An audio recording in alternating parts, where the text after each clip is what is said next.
Ontem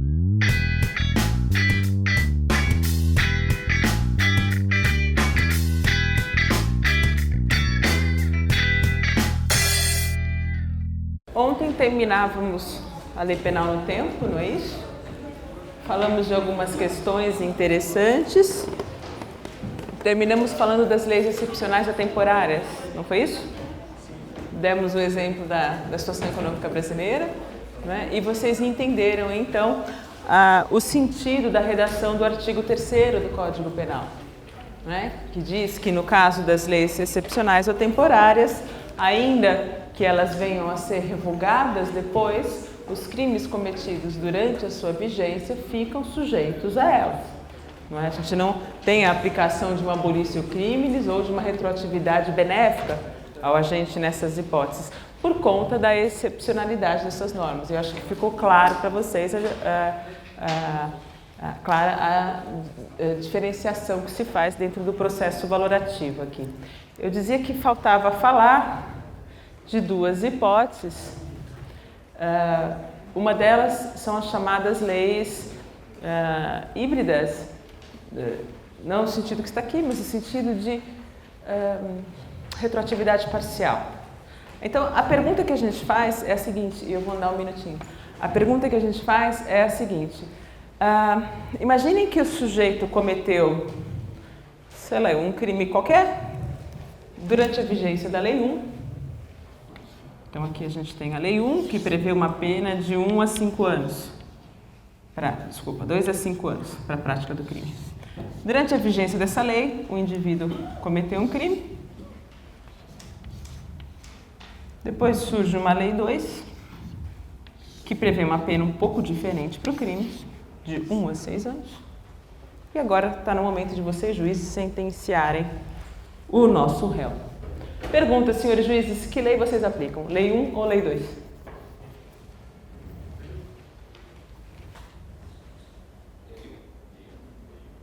Por quê?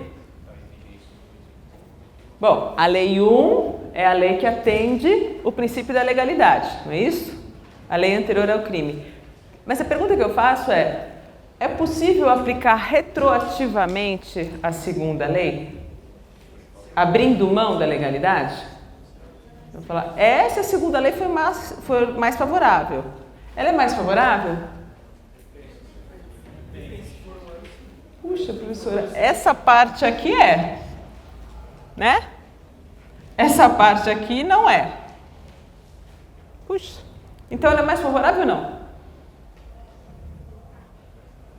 Em parte, sim. Agora, faço a pergunta que eu queria fazer desde o começo. É possível a retroatividade parcial da norma penal? Ou seja, é possível vocês, juízes, aplicar a Lei 2 só em parte retroativamente a este fato? Sim ou não? Sim ou não? Ai, professora, aí eu vou criar um monstro, não é? Alguns autores dizem, com isso eu estaria criando uma terceira lei que é a combinação da primeira e da segunda, ou seja, uma terceira lei cuja pena mínima é de 1 ano e a máxima de 5, sim ou não? E pode? Isso não invadir competência do legislativo? O juiz acabou de criar uma lei, é isso? Fazer uma combinação de normas, é possível essa combinação de normas, senhores? Sim ou não? Nada? Não sabe? Sem opinião formada a respeito? É possível fazer isso? Se a lei posterior, de algum modo, favorece o agente, então eu vou ter sim. A lei posterior, de algum modo, favorece o agente? Ou a pena mínima favorece. Veja que importante. Favorece a ponto de estabelecer a pena mínima a metade do que era. E não pensem vocês que isso é pouca coisa. Primeiro que 1 ano é muita coisa. Principalmente quando a gente fala de privação de liberdade. Em segundo lugar, a gente tem que pensar um pouco nesse intervalo de pena. Vocês já pararam para perceber que as penas têm um intervalo? A gente já chegou a comentar isso algumas vezes, não é isso? Quando vocês, juízes, amanhã forem... A gente vai fazer depois aula sobre cálculo de pena, já comentei com vocês, mas quando vocês, juízes, amanhã tiverem que aplicar uma pena, Imagina que a pena seja de 2 a 5 anos ou 1 a 5 anos. Uma pena abstratamente prevista com intervalo de 1 a 5 anos vai determinar que tipo de imposição inicial. Como é que vocês começam a pensar essa pena? Bom, entre 1 e 5 anos eu vou na média. Vamos pensar nos 2,5 e a partir daqui a gente pensa. A média de qualquer caso seria 2,5, sim ou não? Não, senhores, porque isso não é matemática, isso é a vida de alguém. Não é 2,5 coisa nenhuma. O legislador com esse intervalo está dizendo, para este tipo de delito, a punição proporcional vai de 1 a 5 anos. Como o direito penal é sempre um direito mínimo num Estado democrático, porque eu estou lidando com a liberdade das pessoas, se nada me fizer aumentar a pena que eu tenho que começar a pensar em aplicar é esta aqui. É a mínima possível, sim ou não? Eu só vou aumentar se houver necessidade. E chegar perto dos 5. Ou chegar nos 5. Sim ou não? Então não tem média coisa nenhuma. A pena inicial a ser valorada pelo juiz é sempre a pena mínima. Entenderam o porquê disso? Porque isso não é uma brincadeira, nem uma fórmula, nem matemática. Isso é a vida de alguém e a liberdade de alguém. E se o legislador decidiu que é proporcional esta pena, com o mínimo, então é ela que vai iniciar. Então, percebam como é importante esta lei nova, que em alguma medida é benéfica para a gente e em alguma medida importante é benéfica para a gente. Porque vai significar esse tipo de raciocínio para o juiz. É dizer, então quando vocês juízes resolvem aplicar em parte a Lei 2 de forma retroativa, para atingir um fato anterior a ela, vocês estão criando uma nova lei ou vocês estão incidindo sobre a atividade do Poder Legislativo? Não, porque vocês não estão inventando nada.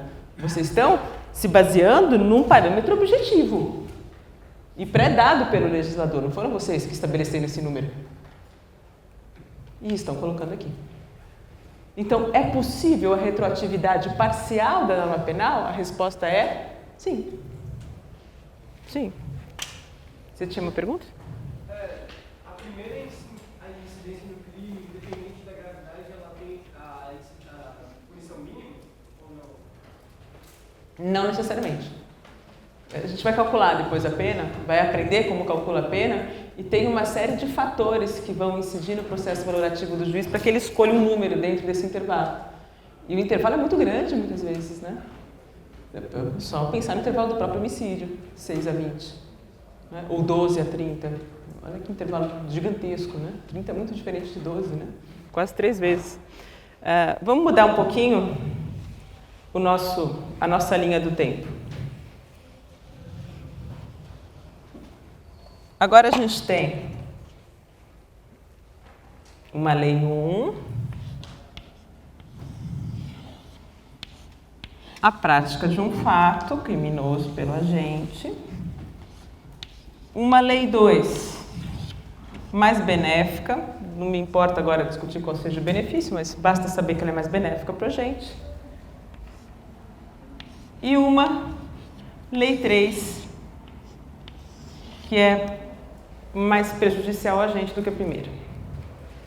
E agora vocês, juízes, vão sentenciar para mim. A pergunta é, que lei vocês escolhem? Lei 1, lei 2 ou lei 3? A 1? Quem escolhe a 1? Por quê? Bom, quem escolhe a 2? Quem escolhe a 3? Quem não quer escolher nada? Todo o resto. Por que você escolhe a 1? Porque não pode retroagir a 2 se ela não está mais em vigor e nem teve nada a ver com o caso. Então, eu poderia retroagir a 2 e a 3 é prejudicial, só para 1. Olha que interessante o argumento dele. Então, peraí, primeiro a gente começa pelo óbvio. A lei 3 se aplica? Não, porque ela é posterior ao fato e ela é prejudicial ao agente. Acabou. Não é isso? Ninguém aqui quer aplicar a lei 3. Está claro para você por que não a lei 3? A questão está entre a lei 1 e a lei 2. E ele diz algo interessante. Ele fala, professora, eu não vou aplicar a lei 2 porque a lei 2 não existe. O que eu tenho hoje como parâmetro? existente? A Lei 3. A Lei 1 também não existe, mas a Lei 1 era a lei anterior ao fato, por isso que eu considero. A Lei 2 não é mais nada hoje. Em algum momento ela existiu, mas ela deixou de existir. Então, ele fica com a Lei 1. Concorda com ele? Quem não concorda? Por quê? Eu acho que se a Lei 2 é benéfica ao réu, ela pode retroagir, porque a Lei 1 retroage só para o benefício do réu. E aí a Lei 3, que é menos benéfica, ela não pode retroagir porque ela vai ser pejorativa, ela vai ser prejudicial. Então você está separando aqui, você está criando um marco temporal. É isso? Você está separando dois momentos aqui. É dizer, em algum momento, dentro de todo esse processo valorativo social, houve uma visão mais benéfica para a gente.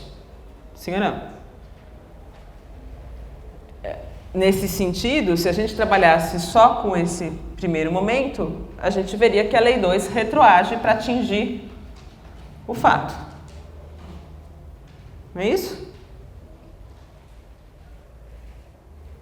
Só que a Lei 2 não existe mais.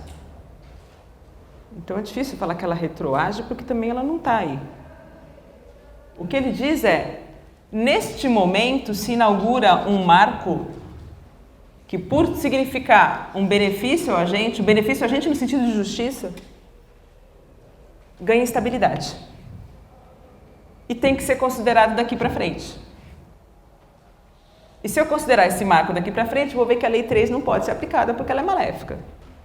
E nesse sentido, a Lei 2 consegue ganhar ultraatividade. Se a gente falava em retroatividade, agora a gente fala também em ultraatividade para ser aplicada no momento da sentença. Vejam que interessante. Então, vocês teriam uma lei com efeito retroativo e ultraativo ao mesmo tempo, sim ou não? Percebam que ela não existe mais, como ele dizia. Interessante essa visão. E eu concordo com você. Para dizer, no caso de uma lei que a gente chama de intermediária, porque ela está aqui no meio desse meu processo de valoração, entre outras duas normas, ela pode sim ser aplicada no caso concreto, se ela significar um benefício no sentido de justiça ao agente. Entenderam? Mas há divergência? Sim. Assim como há divergência em relação à retroatividade parcial da norma penal. Ainda tem autores que dizem que isso é inventar leis. Eu não concordo. A posição majoritária, em ambos os casos, é esta que eu dei. Mas eu não estou dando porque é posição majoritária, eu estou dando porque é minha. Vocês têm a de vocês. Ou devem construir a de vocês. Professora, numa prova eu tenho que colocar o quê? O que vocês entenderem que devem colocar, desde que vocês fundamentem. Ok? Claro até aqui? Entenderam tudo sobre lei penal no tempo? Pois não. Professora, o motivo da Lei 3 ter existido uma Lei 3 que revogou a Lei 2 muda alguma coisa? Pois é. Ela tem mudado justamente porque a pena que foi colocada pela Lei 2 é injusta. A sociedade resolveu entender mais relevante esse fato, é isso que você está dizendo. Isso mudaria alguma coisa? Alguns entendem que sim. E que, portanto, seria justo desconsiderar completamente a Lei 2 e aplicar a Lei 3. Eu entendo que não, justamente por conta do caráter mínimo do direito penal. Justamente porque a gente não pode trabalhar friamente com isso. Pois não. Professora, mas ela só vai agir ultra se o caso ocorrer antes dela, né? Se o caso fosse depois da Lei 3, ela poderia agir ultra também? Pra frente?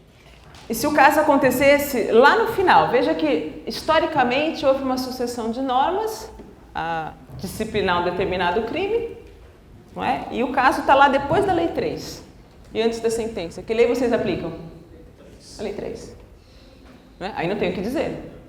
Em relação à evolução histórica do tratamento de um crime, porque senão é o que eu disse a vocês, se a gente voltar ao passado mais remoto, nada era criminalizado, a gente não tinha nem código penal, então a gente absolve todo mundo, não é isso? Muito bem, vamos mudar de assunto um pouquinho, ainda falando da aplicação da lei penal, mas agora da lei penal no espaço. O espaço não é o espaço sideral, né? É o espaço no sentido territorial. E aí a gente entra num assunto que é fascinante. Por que um assunto fascinante? Porque envolve direito internacional. Porque envolve as relações entre os estados e, portanto, a gente está falando de direito internacional público. É dizer, quando a gente trata desta matéria, lei penal no espaço, a gente está trabalhando com lei penal brasileira no espaço, que fique muito claro. É dizer, nós entendemos do nosso ordenamento jurídico e, portanto, trabalhamos com os nossos critérios. Como os outros ordenamentos jurídicos fazem? Das formas mais variadas possíveis. Mais ou menos, cada vez mais, como a gente vai falar já, há uma tendência de harmonização internacional. Mas o fato é, cada estado tem o seu poder soberano sobre o seu território. Portanto, cada estado vai ditar suas próprias regras jurídicas, inclusive na esfera penal. E o que a gente pode fazer em relação a isso? A resposta é nada. O que acontece se um brasileiro for preso na Indonésia traficando drogas? Aquilo que a Indonésia quiser fazer com ele. Ah, bom, no caso a Indonésia vai querer matá-lo, porque na Indonésia o direito penal tem fundamentação muçulmana. E ali nós temos penas corporais e nós temos a pena de morte, inclusive prevista para o crime de tráfico de drogas. Bom, então, se um brasileiro foi processado e condenado à morte na Indonésia por ter traficado drogas, o que nós aqui no Brasil fazemos? Nós que não aceitamos a pena de morte. Nós não fazemos nada. Porque a Indonésia é soberana. E se o crime aconteceu lá e o sujeito está preso lá, o máximo que o Brasil pode fazer é negociar diplomaticamente, é fazer um pedido ou fazer um apelo no âmbito diplomático para dizer, olha, Indonésia, a gente não acha muito justa essa pena porque no Brasil a gente não tem essa pena.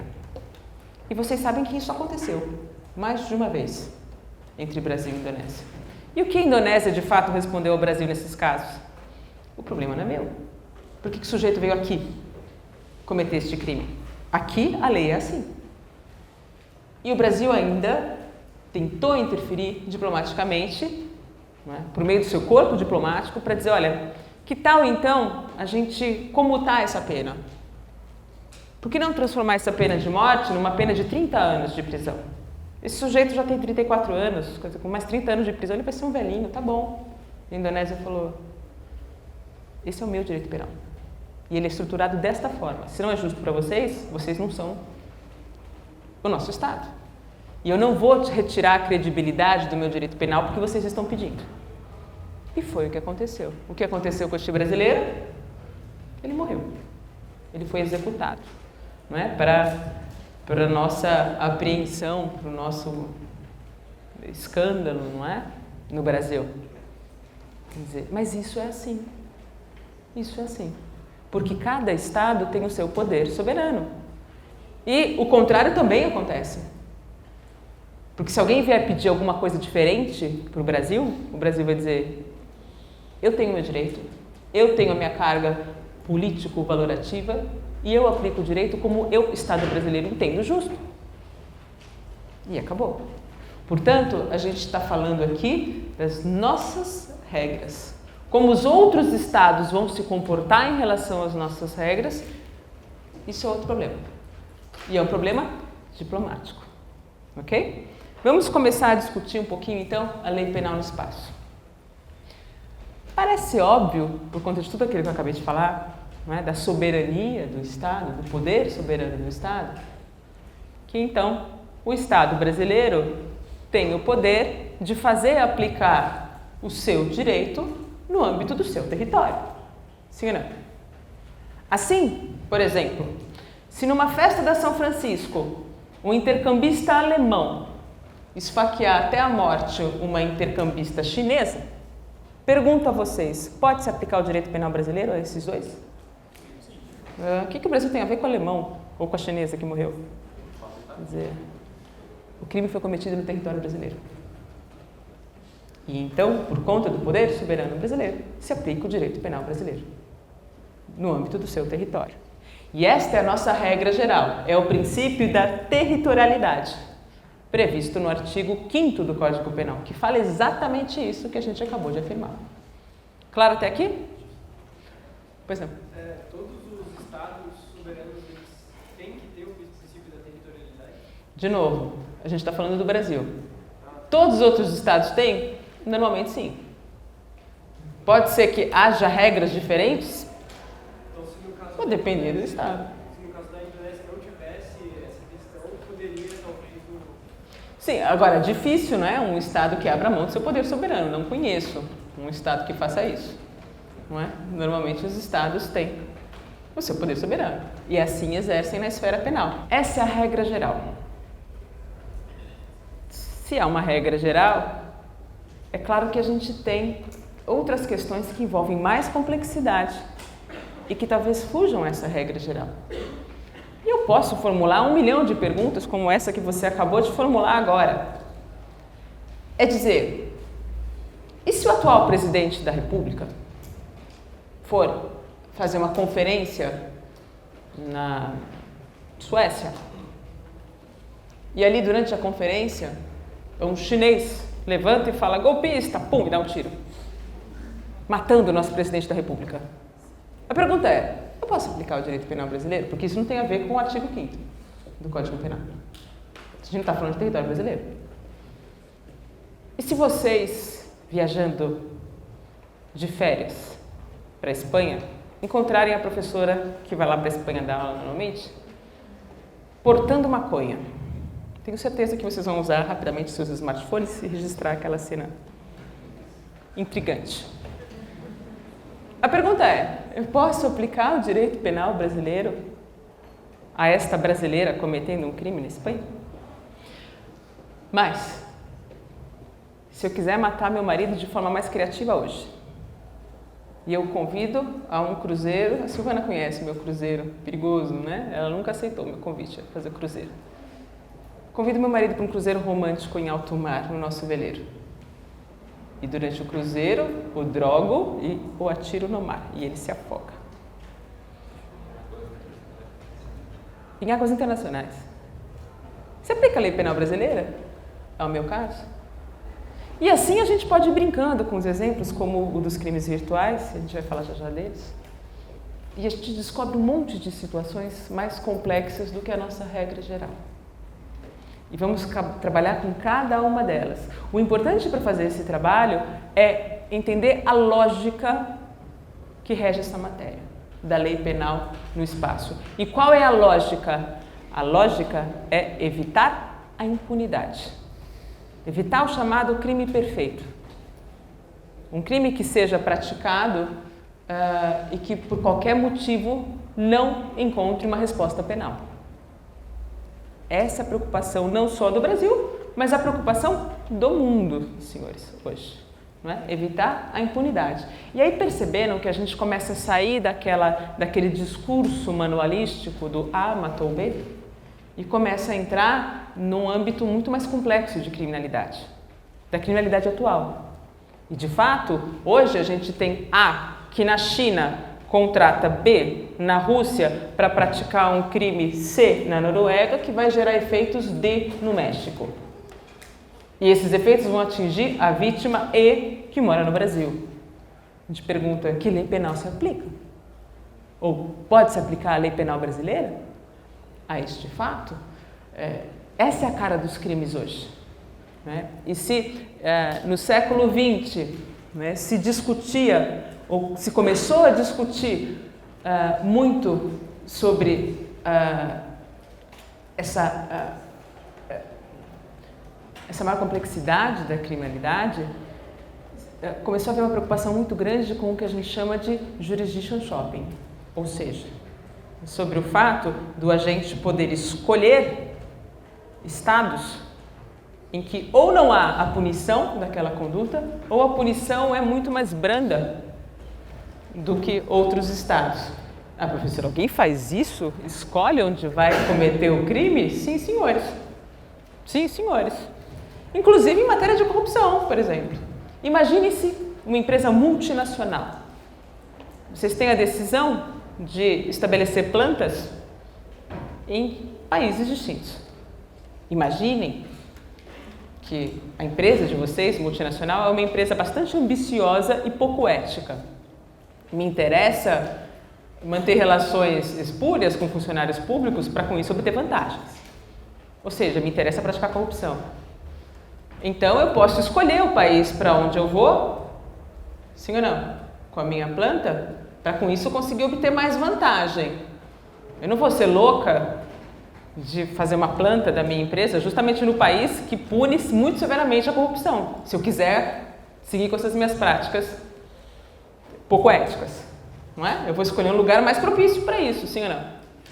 E essa foi uma grande preocupação do direito em geral, do direito penal em geral, né? Na segunda metade do século XX. Quer dizer, como evitar isso?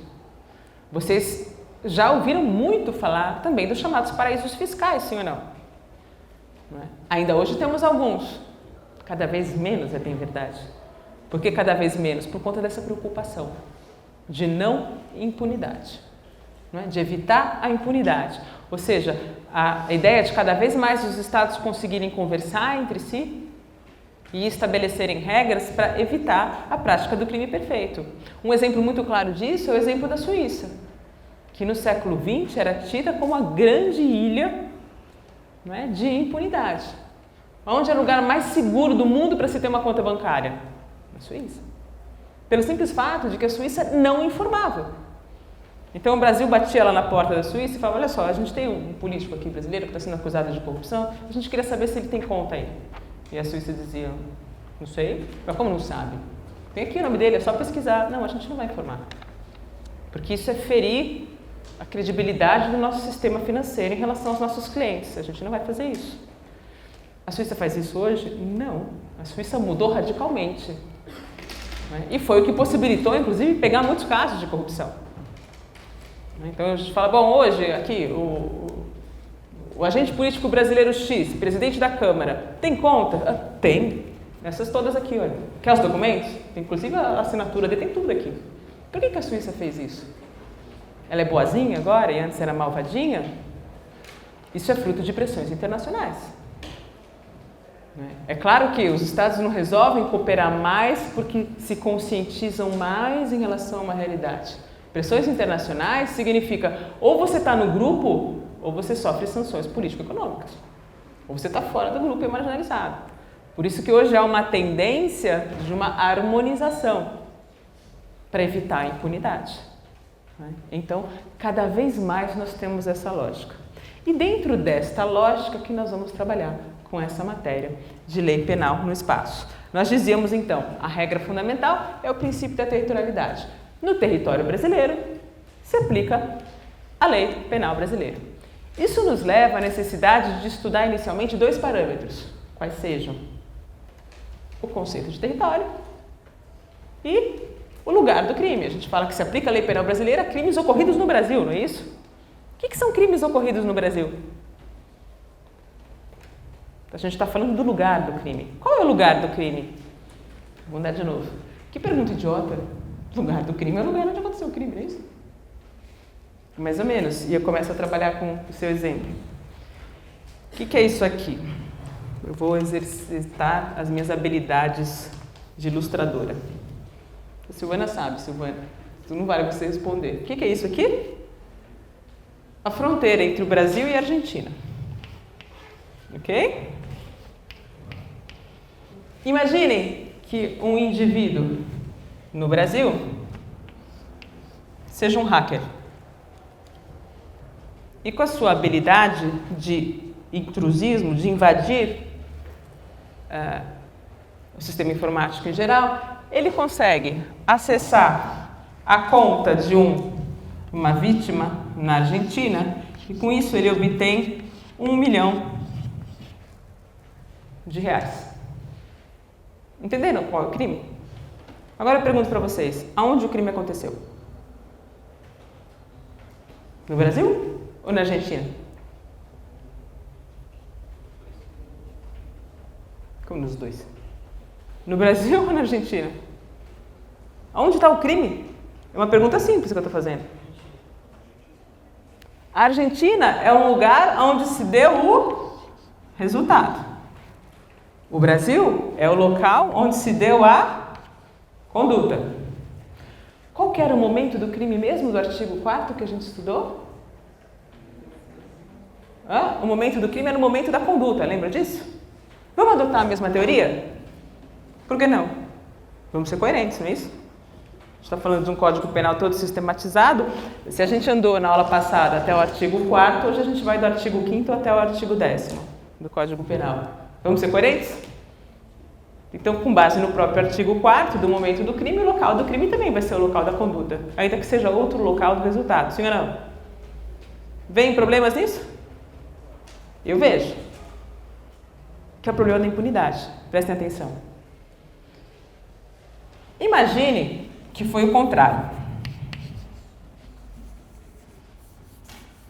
Tá? Que o hacker praticou a ação na Argentina e o prejuízo econômico se deu aqui no Brasil. Tá bom? Qual é a nossa teoria? Que o local do crime é o local da conduta. Pergunto, o crime aconteceu no Brasil, segundo a nossa teoria? Não. Se aplica a lei penal brasileira? Não. E se a Argentina adota como local do crime o local do resultado? O crime aconteceu na Argentina? Não. Se aplica a lei penal argentina? Não. Moral da história? Crime perfeito. Sim ou não? Impunidade. E isso não pode acontecer. A gente falou qual era a nossa preocupação inicial, qual era a lógica da matéria. Bom, como é que a gente resolve esse impasse, então? Vai, legisladores brasileiros, o que vocês fariam no meu lugar? Já que a gente não pode adotar a teoria da conduta. Entenderam por que a gente não pode adotar a teoria da atividade ou da conduta? Porque a gente não sabe o que os outros países têm como previsão. E essa previsão é muito variável, porque olha quantos países nós temos no mundo. Que teoria a gente adota, então, se não pode ser a teoria da conduta? A teoria da ubiquidade. O que é isso? Está no artigo 6º do Código Penal, que vocês têm em mãos, certamente. Se considera o local do crime qualquer local, e ele tinha razão. Certamente porque estava com o código e estava lendo. Não é isso?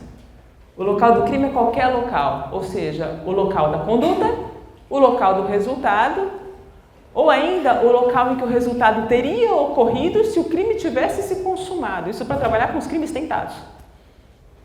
Nossa, professora. Mas aí fica mais tenso, né? Porque, tudo bem, eu evito a impunidade, mas parece que eu crio uma super punição.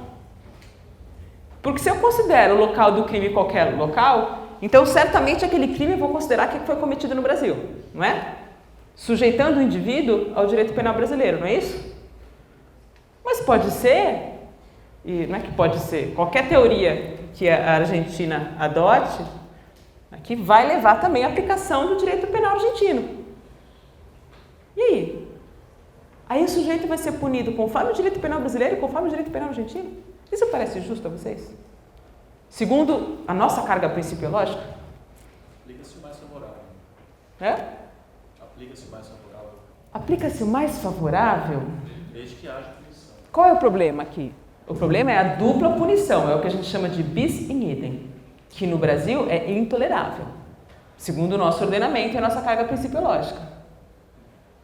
Então, se a gente evitou a impunidade, a gente está correndo um outro risco, que é o risco do bis in idem. E como é que a gente resolve o risco do bis in idem? Isso se resolve no artigo 8º do Código Penal, que diz, havendo uma dupla condenação, a pena que é cumprida no estrangeiro é descontada da pena a ser cumprida aqui.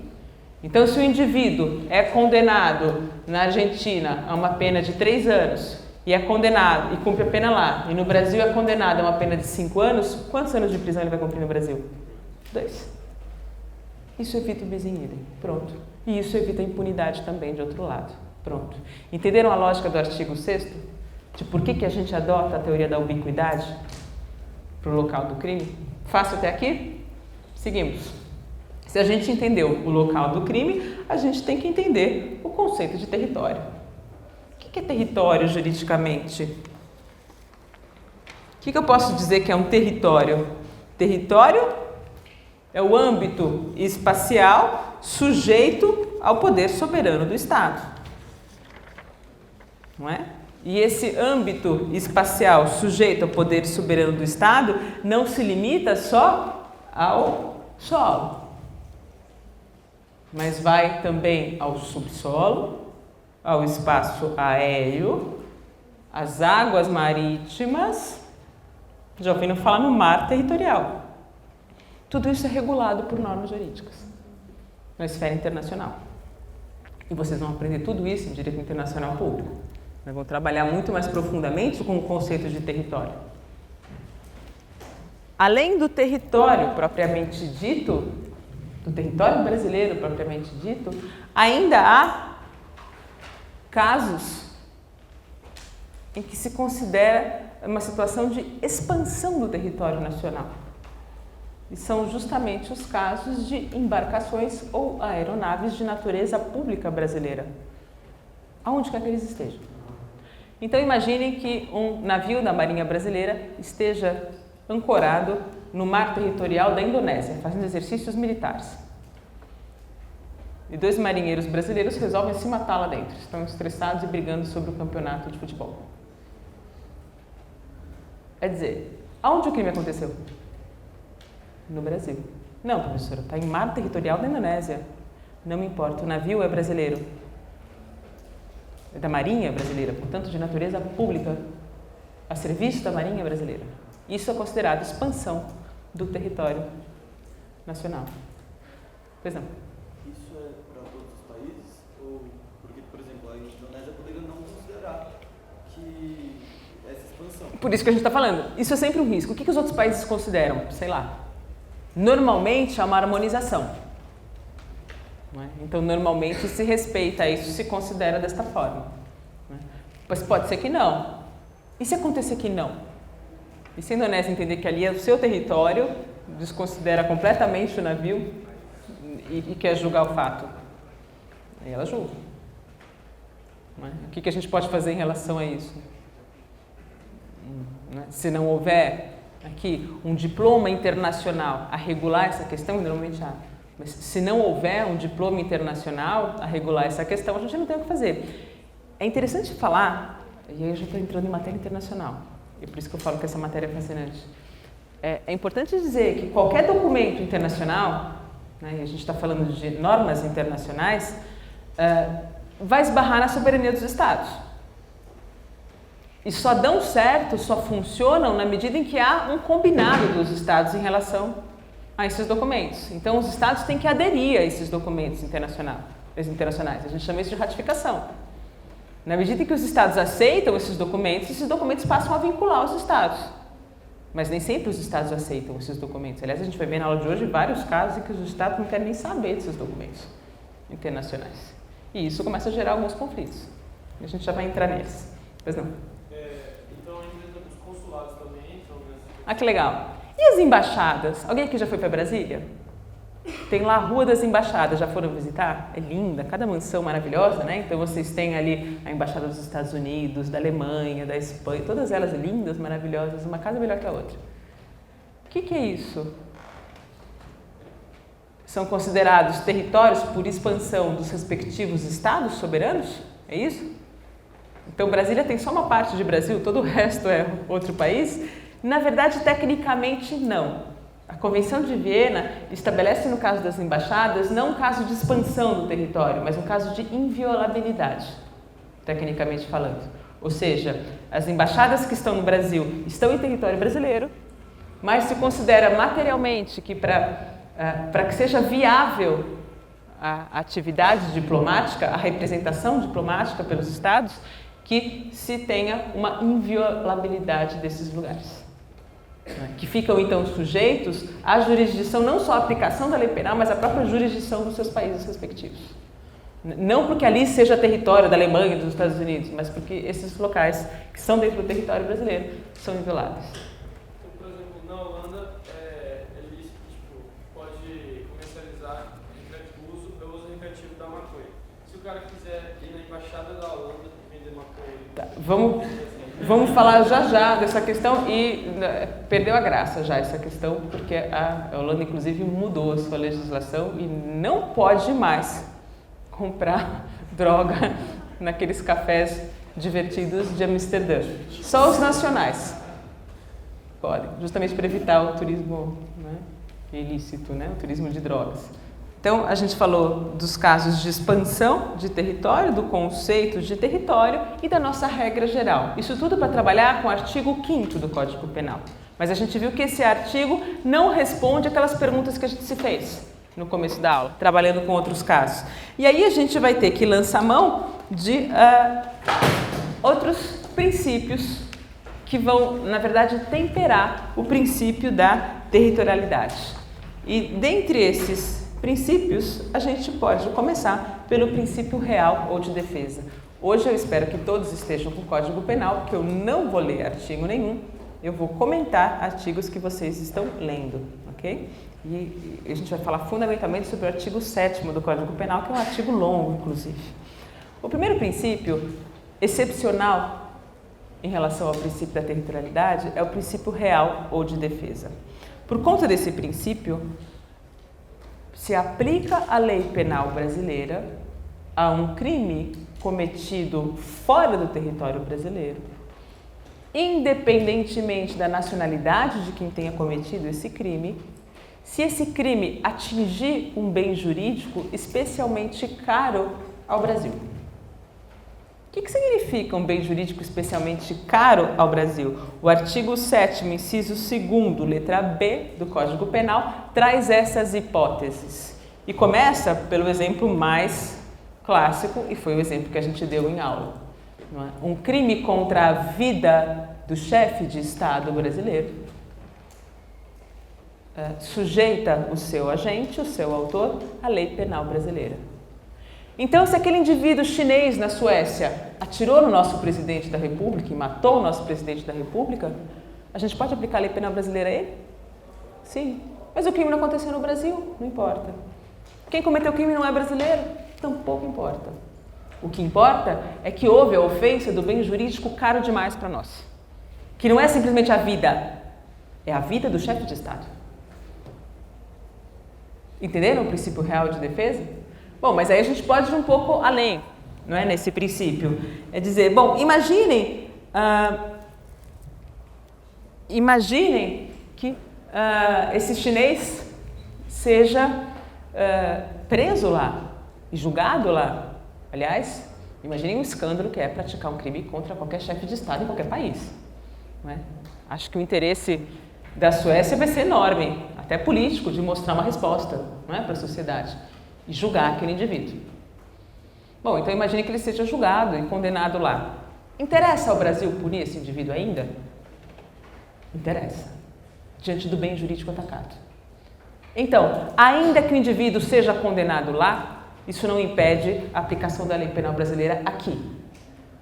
Bom, mas e aí vai ser bizinhida, hein, professora? Não, porque a gente lança a mão do artigo 8º. A pena que ele cumprir lá, ele vai descontar aqui, no cumprimento.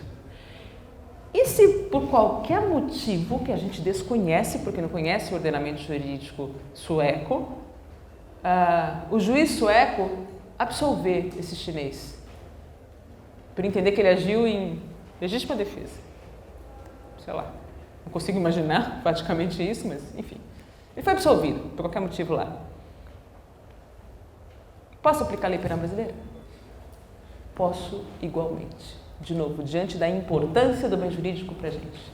Com isso, a gente quer dizer que o princípio real ou de defesa tem aplicação incondicionada. Sempre pode se aplicar a lei penal brasileira nessas hipóteses. Ok? Independentemente de ter havido um julgamento no outro estado, do resultado do julgamento no outro estado, a gente aplica a lei penal brasileira. Tá bom? Claro até aqui? Fácil?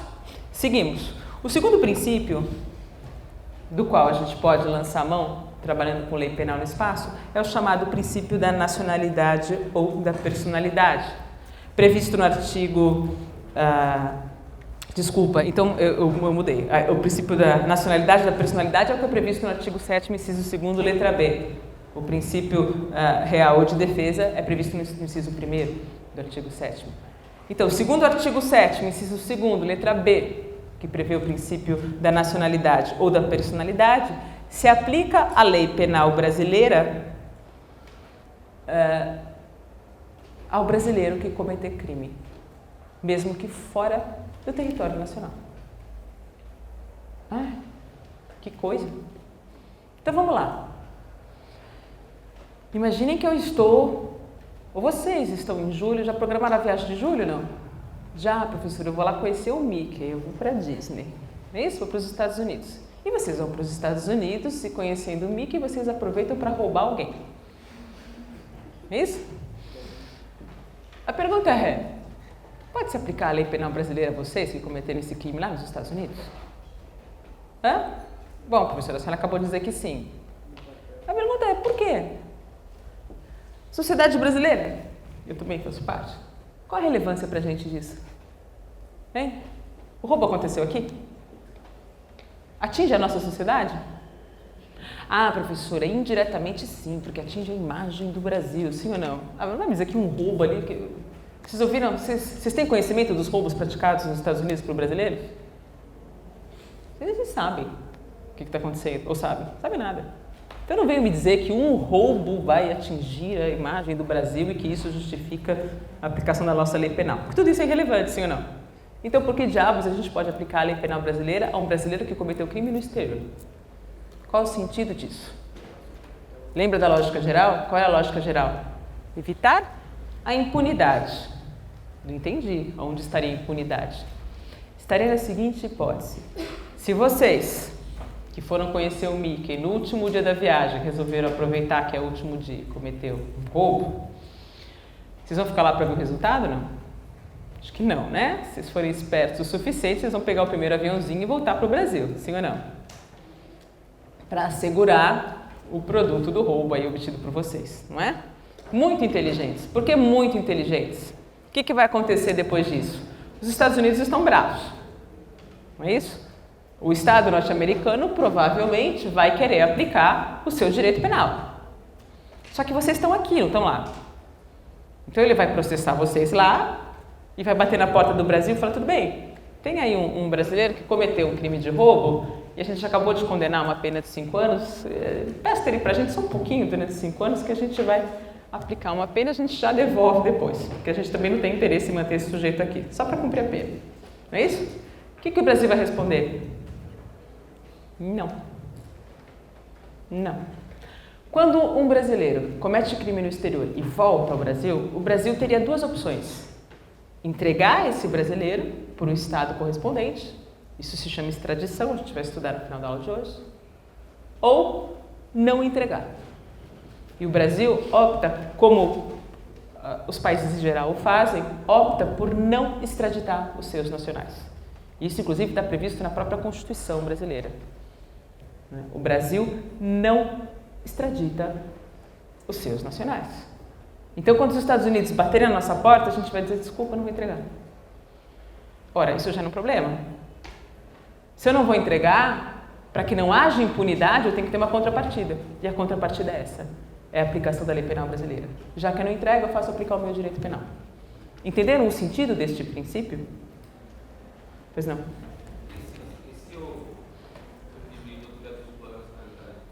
Esse é um problema da dupla nacionalidade.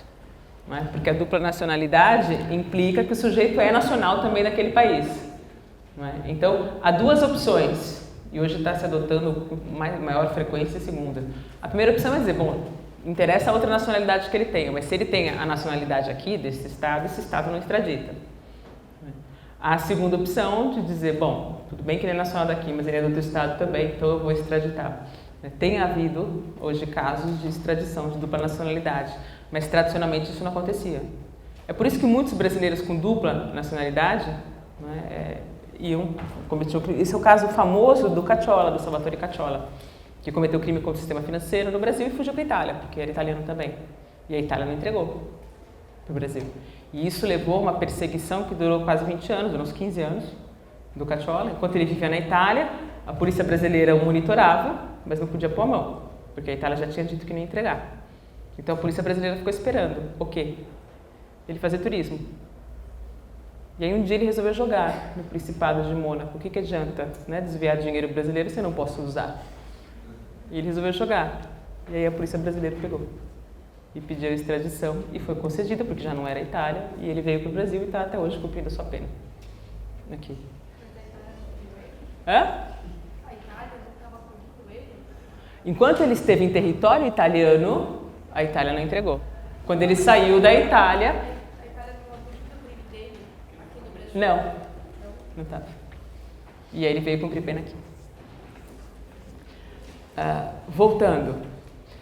Se vocês entenderam a lógica deste princípio, que é da nacionalidade ou da personalidade, vocês conseguiram entender também que esse princípio tem uma aplicação subsidiária. Vale dizer, só interessa ao Brasil aplicar a sua norma penal nesses casos se o outro Estado não conseguir aplicar a sua. Então, se vocês lá nos Estados Unidos roubam alguém, são pegos, são julgados, são condenados e cumprem a pena, interessa ao Brasil punir vocês de novo aqui? Não mais. Porque o que interessava é evitar a impunidade. Já que não houve impunidade, que houve a punição pelo Estado correspondente, não se aplica mais esse princípio. Da mesma forma, senhores, se no Estado correspondente, no nosso caso, nos Estados Unidos, houver um julgamento com resultado final absolvição, né, se entender que roubo não houve, ou que não foram vocês os autores do crime de roubo, interessa para o Brasil julgar? Também não. Se aquele Estado considerou irrelevante, então não se trata de evitar a impunidade, porque não é impunidade. Agora mais. Então vamos voltar àquele meu exemplo. Eu sei que as fotos estão no telefone de vocês. Vocês me viram com droga na Espanha, não foi isso? Com maconha, portando maconha. Vocês vão voltar. Eu voltei ao Brasil, estou aqui dando aula para vocês, vocês também estão de volta, e tenho a brilhante ideia de procurar uma autoridade policial para mostrar as fotos. Olha só o que a professora Nelisa estava fazendo na Espanha. Segundo o artigo 7º, inciso 2º, letra B do Código Penal, se aplica a lei penal brasileira. A professora Nelisa, sim ou não? Já que ela voltou para o território nacional e a Espanha não pode pegar. Sim ou não? A resposta é não. Porte de droga para consumo próprio na Espanha é crime? Não. Se isso não é relevante para a Espanha, qual é o interesse do Brasil? Nenhum. Nenhum. Então, o que vocês fazem com as fotos? Guardem para vocês. Vão se divertir, não é? Porque isso não pode ser punido no Brasil. E o inverso também. Imaginem, meninos, que a viagem que vocês estão programando para fazer em julho não é para Disney, Orlando, mas vocês vão para a Arábia Saudita. Turismo exótico. Vão conhecer um mundo diferente. E vocês que são solteiros à procura de um amor, na Arábia Saudita encontram, ao que parece, o amor de vocês. Uma menina maravilhosa, morena, de olhos verdes, extraordinária. Andando assim, pela rua, na companhia de um senhor velhinho, que notadamente não é o marido dela. E vocês resolvem falar com a moça. Vocês chamam uma vez, ela não olha. Chamam a segunda, não olha. Bom, acho que ela não está entendendo o meu inglês. Então vocês vão lá e tocam nela. Com licença, queria dizer que você é muito bonita. Que escândalo, senhores. Pode tocar numa mulher na Arábia Saudita? Aquele senhor é o pai dela, porque ela é proibida de andar na rua sozinha. Porque se ela andar na rua sozinha, ela pode ser apedrejada, porque isso é ilícito. Mais ilícito ainda, senhores, é tocar nessa mulher e falar com ela.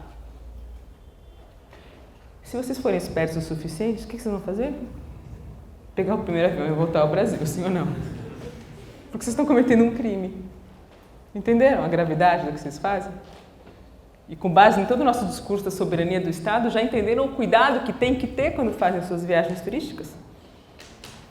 Vocês voltaram ao Brasil. E a Arábia Saudita vai bater na nossa porta. Olha só. Um brasileiro, inclusive são franciscano, foi protagonista de um escândalo aqui na Arábia Saudita. E foi condenado por isso. Algumas pedradas. Empresta ele pra gente um minutinho, se sobrar alguma coisa a gente devolve. O que o Brasil vai dizer? Não, porque não extradita. Bom, em contrapartida, o Brasil vai aplicar a lei penal, sim ou não? O que se faz? Não se faz nada, né? Isso é crime no Brasil? Não. O que eu narrei não foi uma violência sexual, não é? Vocês foram absolutamente educados. Pelo menos segundo a nossa cultura. Mas segundo a cultura árabe, não. Vocês foram horríveis. É justo que o Brasil faça isso? Diga esse não redondo e não entregue esse brasileiro?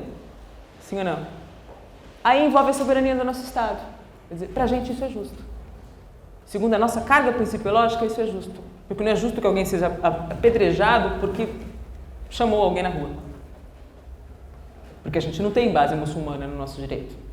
Porque o nosso Estado é laico. Ah, mas a Arábia Saudita não é. Que nos perdoe, nós estamos dentro do Brasil. E vamos fazer o nosso juízo valorativo, sim ou não? Então, em outras palavras, eu narrei para vocês as condições de aplicação do princípio da nacionalidade ou da personalidade. Ele que é um princípio condicionado. Deixa ele falar primeiro, que ele tá um tempão. Como é que fala? Quem decide em caso de extradição? A gente vai trabalhar com a extradição. É uma decisão dupla. Juridicamente ou jurisdicionalmente, é o Supremo Tribunal Federal e politicamente é o chefe de Estado. A gente vai falar dela. Pois não? Pode que alguém que é nacional da Arábia encoste na mulher e venha para cá para que a lei não seja aplicada como a dele? Bom, o que vai acontecer? Vamos lá. Se um saudita, não é, praticou um crime, sei lá eu, né, pegou na mão da moça no cinema. E isso vamos imaginar que seja... Eu não conheço o direito do penal saudita a fundo. Vamos imaginar que isso seja relevante penalmente na Arábia Saudita. E ele foge para o Brasil. E a Arábia Saudita bate na porta do Brasil. Fala, olha só, esse indivíduo cometeu um crime na Arábia Saudita. Entrega pra gente? O que o Brasil vai dizer? Ele é brasileiro? Pode entregar? Pode. O Brasil entrega? Não, a gente vai ver por quê. Porque ele também não acha justo entregar. Uma questão humanitária. Hã? Uma questão humanitária. Se ele for, se ele a pena for... Não só a questão humanitária em relação à pena, mas ao juízo valorativo da conduta em si. Não é? Quer dizer, o Brasil não entende isso como crime. Não vê nenhum sentido em punir alguém, independentemente se a pena vai ser cruel ou menos cruel, por essa prática. A gente já vai falar da extradição, eu não queria antecipar, porque a gente vai falar bastante agora sobre a extradição depois que a gente falar desses princípios. Mas a resposta é não. O Brasil não entregaria nesse caso. Continuando, então as condições do princípio nacional, da nacionalidade ou da personalidade são, a primeira condição, ficou muito clara, o retorno ao Brasil. Claro, porque se não retornar ao Brasil e ficar no lugar, ele vai ser julgado no lugar e o retorno ao Brasil, porque quando retorna ao Brasil, o Brasil não entrega. É por isso essa primeira condição. Segunda condição, a chamada dupla incriminação, ou seja, a conduta tem que ser desvalorada segundo os dois ordenamentos jurídicos. São os casos que eu acabei de trabalhar. Terceira condição, e essa é uma condição técnica, o crime tem que estar previsto no tratado de extradição entre os dois países. O que é um tratado? É um documento internacional. Não é? É direito internacional. Mas um tratado é um documento internacional que vincula dois estados. É um acordo entre dois estados. O Brasil tem tratados de extradição ou acordos de extradição com boa parte dos estados no mundo. Entrem no site do Ministério da Justiça e lá tem o link, extradição e os tratados. Lá vocês podem consultar todos os tratados que o Brasil tem com os mais diversos países. Nesses tratados, normalmente há uma lista dos crimes que são passíveis de pedidos de extradição. Normalmente são crimes relevantes. Por exemplo, contravenções penais, que são pequenininhas, não constam em tratados de extradição. E essa é uma questão técnica colocada pelo artigo 7º do nosso Código Penal, ou seja, uma das condições para a aplicação da lei penal brasileira, no caso do princípio da nacionalidade e da personalidade, é que o crime seja previsto no tratado de extradição entre os dois estados. Última condição, e também a gente já trabalhou, é que não tenha havido a absolvição ou por qualquer outro motivo a extinção do processo, a punibilidade do agente no país em que o crime se realizou. Ok? Entenderam tudo sobre o segundo princípio? Vamos ao terceiro. Princípio da representação ou da bandeira. Também princípio de aplicação subsidiária, ou seja, condicionada. Segundo esse princípio, previsto no artigo 7º, inciso 2º, letra C, do Código Penal Brasileiro, se aplica a lei penal brasileira, ou pode se aplicar a lei penal brasileira, se a aeronave ou embarcação particular, e aí respondo a pergunta dela lá atrás, tiver bandeira brasileira, aonde quer que ela esteja. Ou seja, quando o crime não ocorre no território brasileiro, quando ele ocorre no estrangeiro, e aí não é julgado. Olha que interessante. Então a gente tem esse caráter subsidiário. Pode-se aplicar a lei penal brasileira a um crime cometido no âmbito de uma aeronave ou embarcação de bandeira brasileira, quando esse crime for cometido no estrangeiro e não for julgado. Então imagina que indo para Espanha, alguém resolve no avião da TAM esfaquear a comissária de bordo, porque a comida estava ruim. Mas por isso que as faquinhas são de plástico, não é? E mata a comissária da TAM, dentro do avião da TAM, que estava voando já fora do espaço aéreo brasileiro. A pergunta é, se aplica o direito penal brasileiro? Pode se aplicar o direito penal brasileiro? O avião estava pousando já em Barajas, em Madrid, ou seja, eu já estou em território espanhol. Se aplica o direito penal brasileiro? Vejam que quem esfaqueou a comissária de bordo não é brasileiro. O princípio da nacionalidade e da personalidade não existe aqui. Mesmo assim, pode se aplicar o direito penal brasileiro? Sim, porque o avião é de bandeira brasileira. É registrado no Brasil, isso quer dizer bandeira brasileira. Ainda que esteja em território espanhol. E quando esse princípio vai ser aplicado? Quando eu vou poder aplicar a lei penal brasileira? Se a Espanha, por qualquer motivo, não quiser julgar esse caso. E por que a Espanha pode não querer julgar esse caso? Sei lá. Não me importa quais sejam as regras espanholas. Importa que eu, Brasil, quero evitar a impunidade nesse caso. E por isso lanço mão deste princípio. Então vocês já viram que praticar crime em veleiro, em alto mar, também não dá certo. Porque se o veleiro for de bandeira brasileira, eu posso aplicar o direito penal brasileiro. Ainda que eu esteja fora do mar territorial brasileiro. Entenderam? Subsidiariamente, ou seja, para evitar a impunidade quando não houver o atingimento do indivíduo pelo direito penal do outro Estado. Claro até aqui? Próximo e último princípio, esse é muito interessante. É o princípio da universalidade, previsto no artigo 7º, inciso 2º, letra A do Código Penal, que diz o seguinte: ficam sujeitos à lei brasileira, embora cometidos no estrangeiro, os crimes que por tratado ou convenção o Brasil se obrigou a reprimir. O que é tratado ou convenção? São documentos internacionais.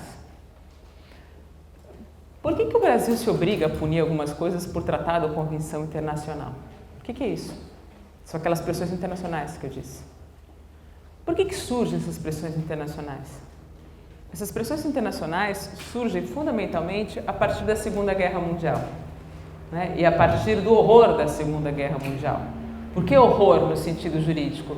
Porque se verificou que no âmbito de um Estado determinado foi possível o cometimento de uma série de crimes terríveis, crimes que atingem a essência da humanidade e que não foram julgados. Porque o Estado não tinha interesse em julgar, ao contrário, o Estado incentivava. Isso gerou um horror na esfera internacional, porque, dizer, não se trata só da soberania dos Estados, ou seja, não é que os Estados podem fazer o que eles quiserem e adotar a carga principiológica que eles quiserem e a partir daí as pessoas podem cometer aquilo que elas quiserem cometer. Porque há crimes que afetam a humanidade como um todo. Independentemente das diferenças culturais, há situações que não são toleráveis para a humanidade. Isso reflete o que a gente chama de um princípio de justiça universal. Por exemplo, cometer genocídio. Por exemplo, tráfico internacional de mulheres. né? E tantos outros. Isso com essa raiz histórica, então, na Segunda Guerra. Isso foi levando, então, a uma preocupação internacional crescente no sentido de estabelecer um sentido de desvalor que está acima da soberania dos Estados. E essa preocupação levou, em última análise, a gente vai estudar ainda hoje, à criação de um Tribunal Penal Internacional, para justamente apurar esse tipo de ocorrência em âmbito de estados que não têm nenhuma preocupação em apurar isso. Né? Então imaginem um estado absolutamente autoritário, no âmbito do qual as pessoas são dizimadas. Quer dizer, vai acontecer a punição de alguém nesse estado autoritário? É evidente que não. Só que esses crimes são intoleráveis para a humanidade. Então é possível uma punição internacional por um tribunal supranacional, que é o TPI. Que é o tribunal. A gente já vai falar do TPI e também essa é uma matéria fascinante. Independentemente do TPI, que tem um problema, não sei se vocês conseguiram vislumbrar. Qual é o problema dessa jurisdição supranacional? O fato de ser supranacional. Como é que o mundo é dividido? Em estados soberanos. Ou seja, um estado vai sujeitar seus indivíduos a essa jurisdição supranacional? Ele só vai sujeitar se ele aceitar essa jurisdição, se ele reconhecer essa jurisdição.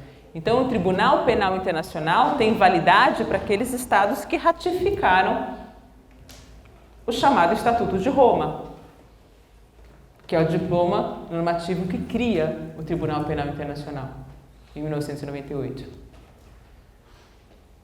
Vários estados não aceitam. Me dê um exemplo de um estado que não aceita a jurisdição do TPI.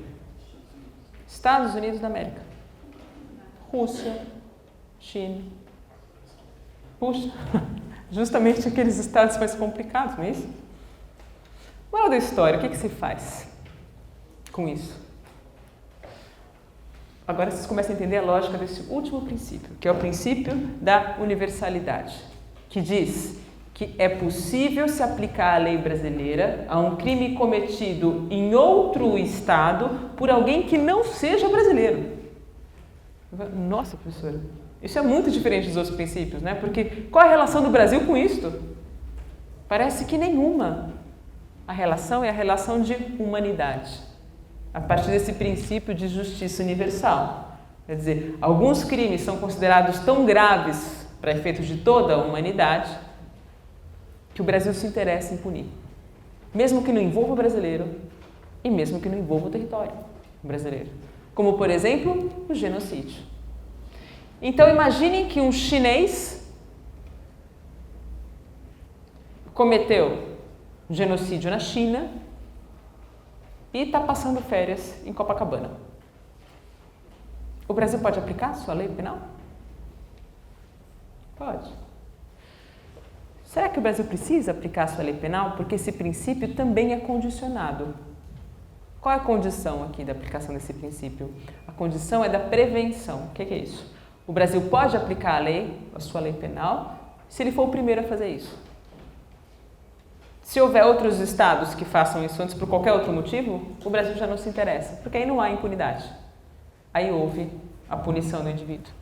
Mas se não houver a punição dele por qualquer outro meio, o Brasil se encarrega de fazer isso. Isso aconteceu recentemente, faz 5 anos, na Espanha, com os chineses, que foram condenados no âmbito espanhol, do direito penal espanhol, por terem cometido crimes contra a humanidade na China. E por que diabos a Espanha se preocupou em condenar esses chineses? Quer dizer, porque era a única forma de pegá-los. Até porque a China não aceita a jurisdição do TPI. Então, esses crimes só seriam punidos com base nesse princípio de justiça universal. Para a gente, no artigo 7º, inciso 2º, letra A do Código. Para a gente, esse princípio de universalidade. Entendem o sentido desse princípio? É de não deixar impune esse tipo de prática. Pois não? Esse crime tem que ser punido também no território que foi cometido, certo? Não. esse crime tem que ser... Até porque, muitas vezes, o que nós temos são regimes ditatoriais, são regimes que incentivam essa prática. Então, muitas vezes, esse agente é um agente do Estado correspondente.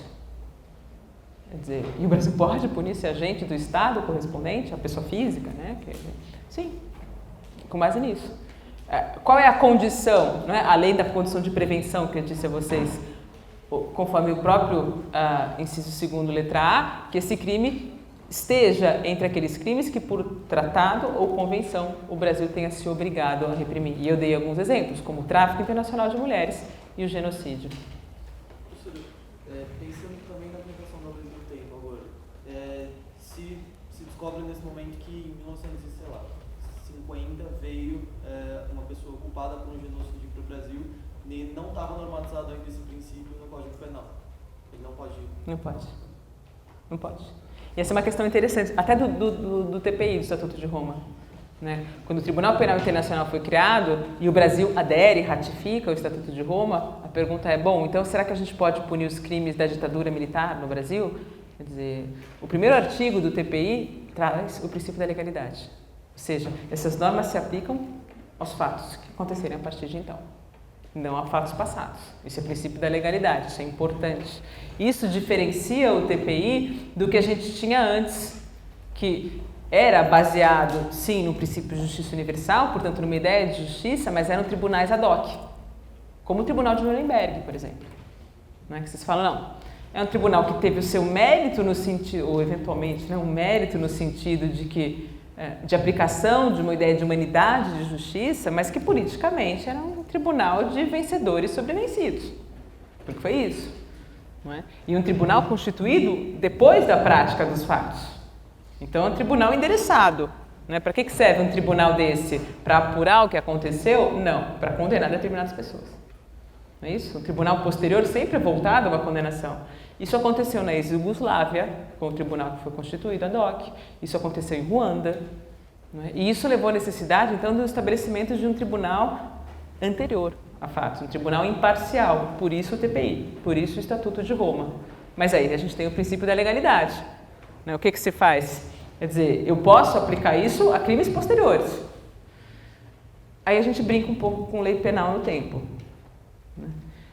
No Brasil, nós temos hoje ações penais que apuram, né, e o Brasil foi condenado a fazer isso, que apuram práticas, né, criminosas ocorridas durante a ditadura. Como é que é possível fazer isso agora? Quer dizer, porque a gente trabalhou com aquele concurso, com aquele tema da aula de ontem. Muitas pessoas morreram, não é isso? Onde estão os corpos? Não existem mais, né? Porque foram, né, uns postos em soda cáustica, outros queimados, outros, enfim. E simplesmente não existem. Essas pessoas desapareceram. Né? A gente sabe que esses desaparecimentos significaram mortes. Mas, formalmente, elas estão desaparecidas. E esse desaparecimento forçado de pessoas é um crime permanente. E por conta disso, a gente consegue trabalhar com lei penal no tempo, e esse é o artifício utilizado para permitir os processos que hoje existem no Brasil, por conta disso. Agora, ferir o princípio da legalidade eu não posso. Né? Ainda que me pareça muito injusto, que já aconteceu historicamente no passado, isso eu não posso fazer incidir. Claros os princípios, entenderam tudo em matéria desses princípios? Então a ideia é evitar a impunidade num âmbito cada vez mais internacionalizado, como ele disse. Não é? E é claro que existe ainda hoje, não se iludam com isso, existe uma preocupação do outro lado, do lado delinquente, muito grande em evitar a aplicação da lei penal, não é? Em burlar essas regras, principalmente a de territorialidade, para evitar a aplicação da lei penal. E ele falou do navio, né, você falou, né, dos abortos praticados em navio. E nós tínhamos isso, né? Navios, até hoje, os cruzeiros abortivos, né? Como se isso fosse objeto de turismo, né? Como se a gente pudesse brincar com um tema desse. Como se alguém fizesse aborto por esporte. Mas, enfim, a prática de aborto em alto mar, em navios holandeses, para evitar a aplicação de leis penais dos estados correspondentes, como é o caso do Brasil, por exemplo. E essa seria uma forma de burlar, não é, a aplicação da norma penal. Mais dramático do que isso, não é, porque injusto do que isso, eu diria o próprio exemplo norte-americano, não é, das torturas em aviões. E vocês sabem muito bem. Quer dizer, então, eu, que sou chefe da polícia norte-americana, tenho a notícia, pelo monitoramento que eu faço do mundo, né, de todos vocês, que tem um senhor ali no Afeganistão que parece que é terrorista. Ele usou a palavra terror e terrorismo umas 10 vezes já em trocas de e-mail, e ele se reúne semanalmente com um grupo que eu não consigo identificar o que é que faz. Então eu estou com medo. E ele usou no último e-mail dele a palavra Estados Unidos. Agora foi a gota d'água. Não é isso? Então, eu me dirijo ao Afeganistão e o sequestro. E eles fazem isso mesmo. Ponho no aviãozinho e enquanto esse aviãozinho voa, eu vou torturando. Para que ele me diga se afinal de contas é terrorista ou não. Esse é um expediente largamente utilizado pelos Estados Unidos. Mais do que isso, ele não conseguiu falar o que eu queria que ele falasse. Então, a gente vai para onde? Guantánamo. Já pararam para pensar? Onde é Guantánamo? Qual o problema dos Estados Unidos de prender gente em Cuba? É um presídio de verão? Porque os Estados Unidos têm seus presídios. Qual o sentido de Guantánamo? Já pararam para pensar? Lá pode torturar, nos Estados Unidos não. Lá pode torturar, nos Estados Unidos não? É isso? Porque a tortura é normatizada hoje. Não é qualquer tortura, é tortura por afogamento. Isso eles entendem que pode. Não letal, você não pode matar. Você pode chegar quase, né? Desde que não mate o indivíduo. Qual é a estratégia de Guantánamo? E qual foi, historicamente, a estratégia? Hoje passa a não funcionar mais. Qual foi, ou menos, né? Qual foi a estratégia norte-americana? Está fora do território norte-americano. Cuba não é Estados Unidos. E aí o nosso afegão que foi sequestrado, né, consegue milagrosamente o acesso, porque a família contrata um advogado de direitos humanos, que vai a um juiz norte-americano e diz: isto é um absurdo, não há processo, não há nenhuma acusação, e esse indivíduo está preso e sendo torturado, por quê? E o juiz norte-americano dizia: desculpa, eu não sou autoridade competente. O crime aconteceu aqui? Não. Ele é um americano? Não. Então, desculpa. Procura alguém, né? Cuba, vai lá falar com os juízes cubanos, porque não sou eu. Era o que acontecia, isso não é uma piada. Isso era o que acontecia. Então, essas pessoas ficavam presas, sem processo, sem acusação formal e sem juiz para recorrer, sem defesa. Isso mudou muito recentemente. Os tribunais americanos passaram a admitir essa burla e dizer, não adianta dizer que isso não é território americano, de fato Cuba não é, mas o presídio é americano, as práticas são praticadas por norte-americanos e a gente tem que controlar a licitude disso. Não é? Isso levou a uma mudança relativa sobre o que está relativa, porque ainda existe, né? Ainda tem quase 300 pessoas presas. Não caberia a Cuba regular o presídio dele, já que no Estado, território? É a falta de interesse, né? Não se quer regular nada. Essa é a questão. Se quer ter um território livre para prender terrorista. Essa é a questão. E a gente diz, mas isso é um crime contra a humanidade. E eles dizem, quem disse? O TPI, eu desconheço. Eu não ratifiquei isso. Nunca concordei com esse tribunal. Não se aplica a mim. Veja um problema. Esse é o problema. Não, mas a gente pode aplicar o princípio da justiça universal e condenar norte-americanos. Aí boa sorte pra gente, não é isso? É a força política, não é? Então veja como essa matéria começa a ficar bastante fascinante e bastante complexa, porque o discurso é um discurso muito diferente daquele discurso tradicional, né, do crime pequenininho, do A matou B. Agora a gente tem essa criminalidade, principalmente no âmbito de uma criminalidade que a gente chama de criminalidade organizada, né, das associações criminosas. Hoje a gente está diante do que a gente chama de uma criminalidade transfronteiriça. E essa é uma característica que o crime descobriu muito rapidamente ser positiva para a sua sobrevivência. Não é? Cometer crimes em diferentes estados, porque isso dificulta muito a persecução. Isso, de outro lado, tem levado a cada vez maior cooperação entre os estados. Hoje, quem trabalha com direito penal, em qualquer função, muito frequentemente vê na esfera federal, por exemplo, a presença de estrangeiros aqui. Então, a gente vai à Polícia Federal ou vai a uma audiência de interrogatório e tem lá um promotor de justiça norte-americano participando, perguntando o que ele está fazendo aqui. É cooperação internacional, porque isso interessa para ele também. Então, a gente tem um acordo de cooperação e a gente está investigando conjuntamente. Isso cada vez mais acontece. E é importante que aconteça, não é? Para apurar esse tipo de criminalidade. Então, o direito penal assume uma cara completamente diferente do que tinha. Bom, dito isso, a gente pode entrar um pouquinho no tema extradição. Eu digo um pouquinho porque esse é um tema de direito internacional, mas que, como também se relaciona ao direito penal, a gente pode trabalhar com os aspectos penais da extradição. O que significa extradição, senhores?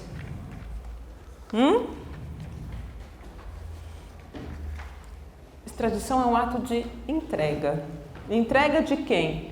De um delinquente ou potencial delinquente, ou seja, um indivíduo que vai ser julgado ou vai cumprir uma pena já imposta por um Estado. Outro que não o Estado no qual o indivíduo está agora. Então, a extradição depende de um pedido formulado por um Estado, que é o Estado competente para julgar ou para punir alguém, a outro Estado. A extradição no Brasil é regulada pela Constituição Federal e pelo Estatuto do Estrangeiro. Essa é uma norma legal de vocês lerem. Por que é uma norma legal? Uma norma que poucas pessoas leem. É o que regula a vida dos estrangeiros no Brasil. É a Lei 6.815 de 1980. Em matéria de extradição, qual é a regra fundamental que a gente trabalhou? E esta não muda, até porque está prevista na própria Constituição Federal. Não se extraditam nacionais. Quando a Constituição fala que não se extraditam nacionais, ela diz: nenhum brasileiro será extraditado, vírgula, salvo o naturalizado, se tiver cometido o crime antes da naturalização. Então, essa é a regra geral no Brasil. Só tem essa regra? Não. A gente tem toda uma carga principiológica para valorar os pedidos de extradição. E não pensem os senhores que a extradição é algo excepcional, porque o Brasil recebe aos montes pedidos de extradição. Quem controla tudo isso? Alguém tinha me perguntado. Isso varia um pouco conforme o Estado, mas no Brasil, e acho isso muito saudável, o pedido de extradição tem um duplo controle. O primeiro controle é um controle jurisdicional.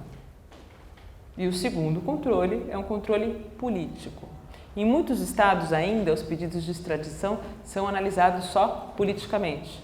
No Brasil, tem esse filtro a mais, que é o filtro jurisdicional, e me parece muito melhor, porque é um filtro objetivo, não é? Um filtro de justiça. Porque o filtro político é um filtro de conveniência, que não necessariamente atende a um critério material de justiça. Portanto, salutar que no Brasil a gente tem esse filtro jurisdicional. Feito por quem? A gente disse, pelo Supremo Tribunal Federal. O que o Supremo Tribunal Federal tem que analisar no pedido de extradição? Então, antes da gente falar dos princípios, só é importante dizer, o primeiro passo é a análise pelo Supremo. E o Supremo vai analisar uma série de requisitos que a gente vai trabalhar aqui e vai dizer, autorizo ou não autorizo. Se o Supremo diz não autorizo, acabou. O pedido não é atendido de extradição. Se o Supremo disser autorizo, a gente vai para a fase seguinte, que é a análise política de competência do nosso chefe de Estado. Então, quando o Supremo diz não, é não. Quando o Supremo diz sim, significa para o chefe de Estado, pode ser. Porque é possível que o chefe de Estado ainda assim diga não, politicamente não me convém. Aconteceu isso uma vez no Brasil recentemente, não é? Com o caso de Cesare Battisti, da Itália, lembra disso? Que o Supremo disse sim, autorizou, e o chefe de Estado disse, não vou extraditar, por questões políticas. E aí a motivação é política.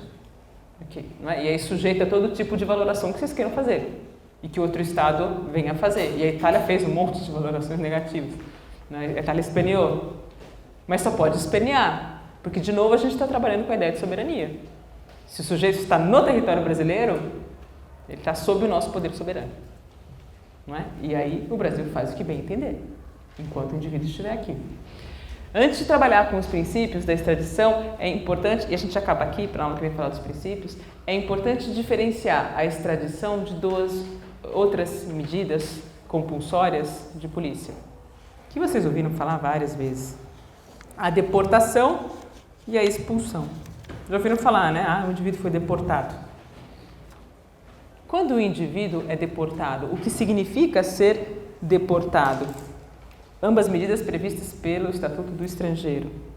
A deportação significa a saída obrigatória de um estrangeiro do território nacional, do território brasileiro, quando esse indivíduo estrangeiro estiver aqui de forma irregular, clandestina. Então imagine que o sujeito chegou ao Brasil sem o visto no passaporte.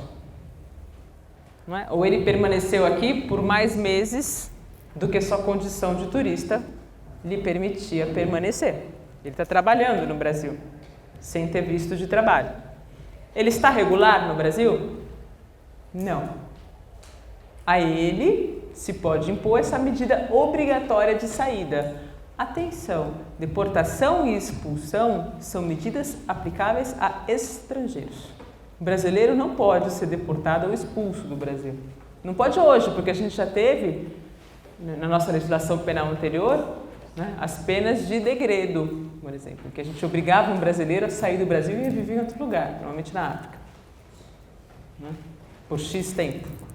Isso não é possível mais. Então, essas medidas são sempre aplicáveis a estrangeiros. Qual é a consequência fundamental da deportação? Um indivíduo que é deportado, que é obrigado a deixar o território nacional, pode voltar. Claro, quando estiver em situação regular. Então, veio para o Brasil, está sem visto, ou permaneceu mais tempo do que deveria, volta regular e tudo bem. Pode entrar e pode ficar no limite da regularidade. Ao lado da deportação, a gente tem a expulsão, que também consiste numa saída obrigatória do território brasileiro, mas essa tem outro sentido. Por quê? Porque eu não estou falando mais de um estrangeiro meramente irregular no Brasil, mas eu estou falando do estrangeiro que atentou contra a segurança nacional, a ordem política ou social brasileira. Qual a consequência de uma expulsão? O indivíduo expulso não volta. Esse não é mais bem-vindo no Brasil. Muitos indivíduos são expulsos do Brasil quando cometem crime, sim. Isso é bastante frequente. Então, imagine que chega um alemão no aeroporto de Cumbica trazendo 200 quilos de cocaína na bagagem. E é pego, né, pela nossa polícia do aeroporto. Ele é processado, ele é condenado por tráfico internacional, ele vai cumprir uma pena bastante longa no Brasil. E o que vai acontecer depois? Fora. Né? A diferença é que agora ele não pode voltar. Isso tem a ver com a extradição? Não tem nada a ver com a extradição. Não é? A extradição é outra coisa. É essa entrega de um não brasileiro pelo Brasil a um país que está pedindo por ser competente para julgar ou para impor a pena a alguém. Nessas condições, o Brasil vai aceitar os pedidos de extradição? Depende. Depende de uma série de questões. Uma questão muito importante, pensem nisso para a aula que vem, e eu termino aqui, é que o Brasil, por analisar jurisdicionalmente esse pedido, vai utilizar os critérios de justiça brasileiros. Isso tem a ver com a pergunta que você me fez. Donde, se o Brasil não achar justo o pedido, ele não atende. E o Brasil não acha justo entregar alguém para outro estado que o está perseguindo politicamente. A gente diz que o Brasil não extradita ninguém por crime político. Na aula que vem a gente continua daí. Percebam que vai necessariamente ter que haver uma diferenciação entre crime político e terrorismo, porque por terrorismo o Brasil extradita e os países em geral extraditam, e a gente vai falar dos princípios que regem a matéria de extradição na esfera penal. Tá bom?